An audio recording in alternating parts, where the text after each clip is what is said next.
मैं जितेंद्र सिंह।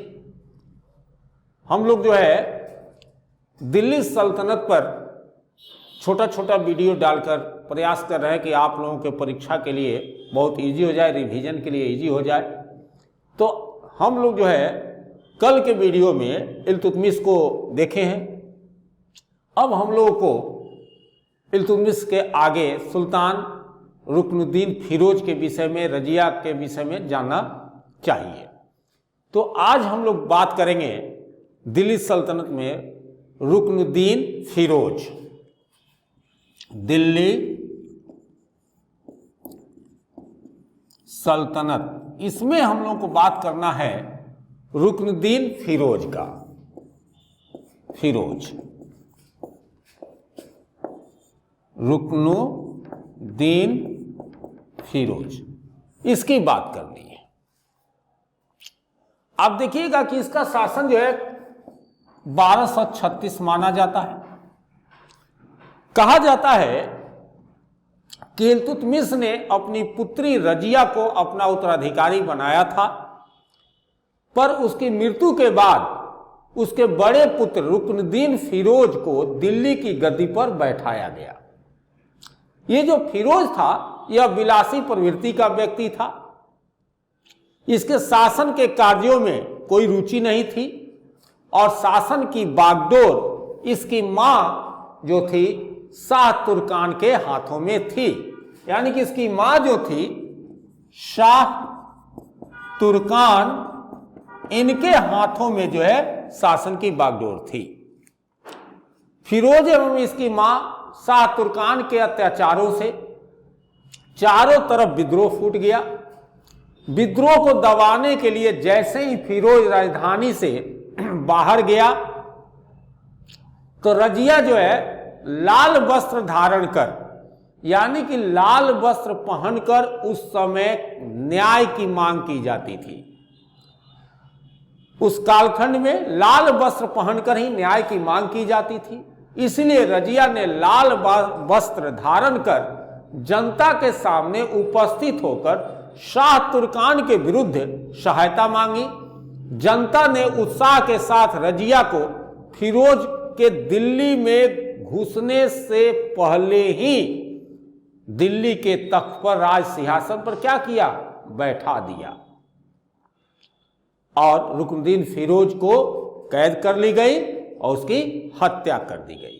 अब इसी में जब बात होता है तो आता है अब रजिया की, क्योंकि इनकी खेल जो है समाप्त हो गई। तो अब हम लोग जो है बात करेंगे रजिया सुल्तान। रजिया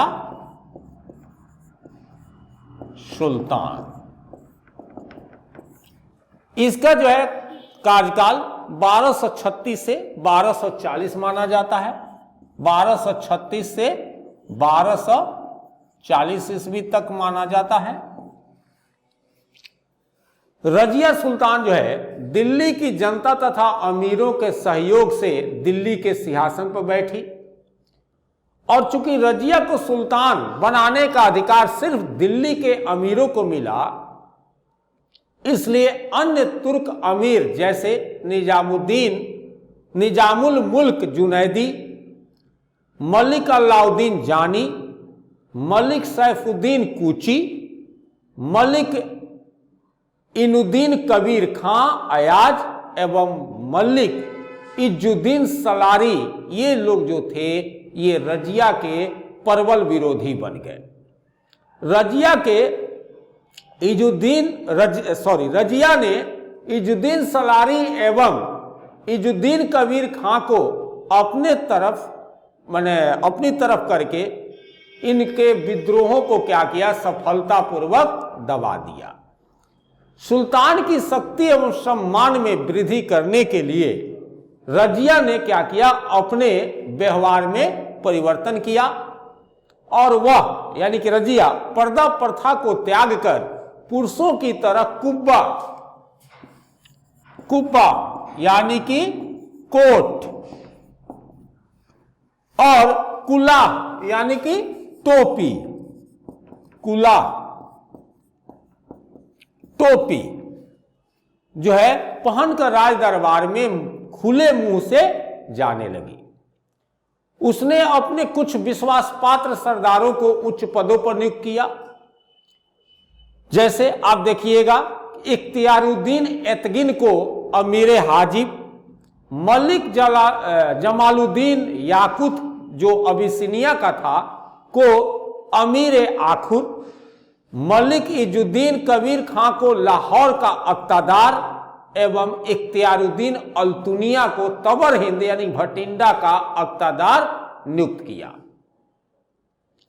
अब जो है देखिएगा कि रजिया जो है इन लोगों को नियुक्त करके शासन चलाने के प्रयास कर रही थी। इसी बीच में लगभग 1240 ईस्वी में तबर हिंद यानी कि भटिंडा के अक्तादार अल्तुनिया द्वारा क्या किया गया, विद्रोह कर दिया गया। तो उस अल्तुनिया द्वारा किए गए विद्रोह को कुचलने के लिए रजिया को तबर हिंद को जाना पड़ा। तुर्क अमीरों ने याकूत की हत्या कर रजिया को बंदी बना लिया तथा दिल्ली के सिंहासन पर इल्तुतमिश के तीसरे पुत्र मुइजुद्दीन बहराम शाह को बैठा दिया। तबर हिंद के अक्तादार ये रजिया यहां पर क्या की कि इस विद्रोह खत्म करने के लिए इसने तबर हिंद के अक्तादार अल्तुनिया से रजिया विवाह करके दिल्ली के सिंहासन को फिर से प्राप्त करने का प्रयास किया, परंतु बहराम शाह ने कैथल के समीप दोनों जो है ये सोए हुए जंगल में थे, तो वहां पर इनको जो है डाकुओं द्वारा इनकी हत्या करवा दी गई। अब ये क्वेश्चन उठता है कि रजिया का असफलता का कारण क्या था। तो देखिए इस पे थोड़ा विवाद है। सबसे पहले ये जान लीजिए कि रजिया दिल्ली सल्तनत की पहली तुर्क महिला शासिका थी। रजिया अपने विरोधी गुलाम सरदारों पर पूर्ण रूप से नियंत्रण रखा और रजिया की असफलता के कारणों में कुछ इतिहासकारों का यह कहना है कि रजिया का स्त्री होना ही उसके असफलता का कारण था। कुछ इतिहासकार का मानना है, पर कुछ आधुनिक इतिहासकार इस मत से सहमत न होकर गुलाम तुर्क सरदारों की महत्वाकांक्षा को ही रजिया की असफलता का कारण मानते हैं। तो इस तरह आप देखेंगे कि रजिया जो है यानी कि उसकी हत्या कर दी गई। अब हम लोग जो है अगले वीडियो में बहराम शाह के विषय में पढ़ेंगे। तब तक आप लोग जो है ये सब अच्छा से देखें और इससे क्वेश्चन जितना पीटी का बनता है बीपीएससी पीटी मेंस या एसएससी में, उससे आप लोग जो है लाभ उठाएं। जय हिंद, जय भारत।